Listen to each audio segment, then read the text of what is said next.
Matinding pagbaha pa rin ang nararanasan ng ilan nating kababayan sa iba't ibang panig ng bansa. Dahil pa rin ito sa tuloy-tuloy na pagbuhos ng ulan.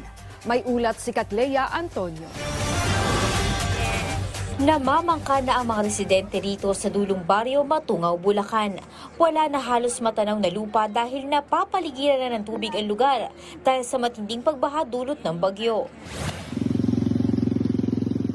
Tirik na ang araw dito sa Apalit, Pampanga, pero mataas pa rin ang baha. Sa kuha ng residenteng ito habang sakay ng tricycle, kita pa ang lawak ng baha.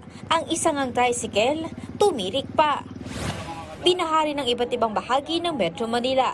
Nahihirapang dumaan ang mga motorista dito sa Calao Avenue, na baha ang buong kalsada. Nagmistulang dagat naman dito sa Araneta Avenue, Barangay Tatalon, Quezon City. Ang ilang kabataan sinamantala ang baha. Nalubog din ang ilang mga sasakyan. Gumamit na ng bangka maging ang mga rescuer. Nagulat naman ang ibang motorista rito sa Broadway Avenue sa Quezon City.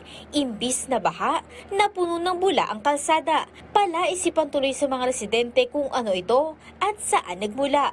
Katlea Antonio para sa Bayan.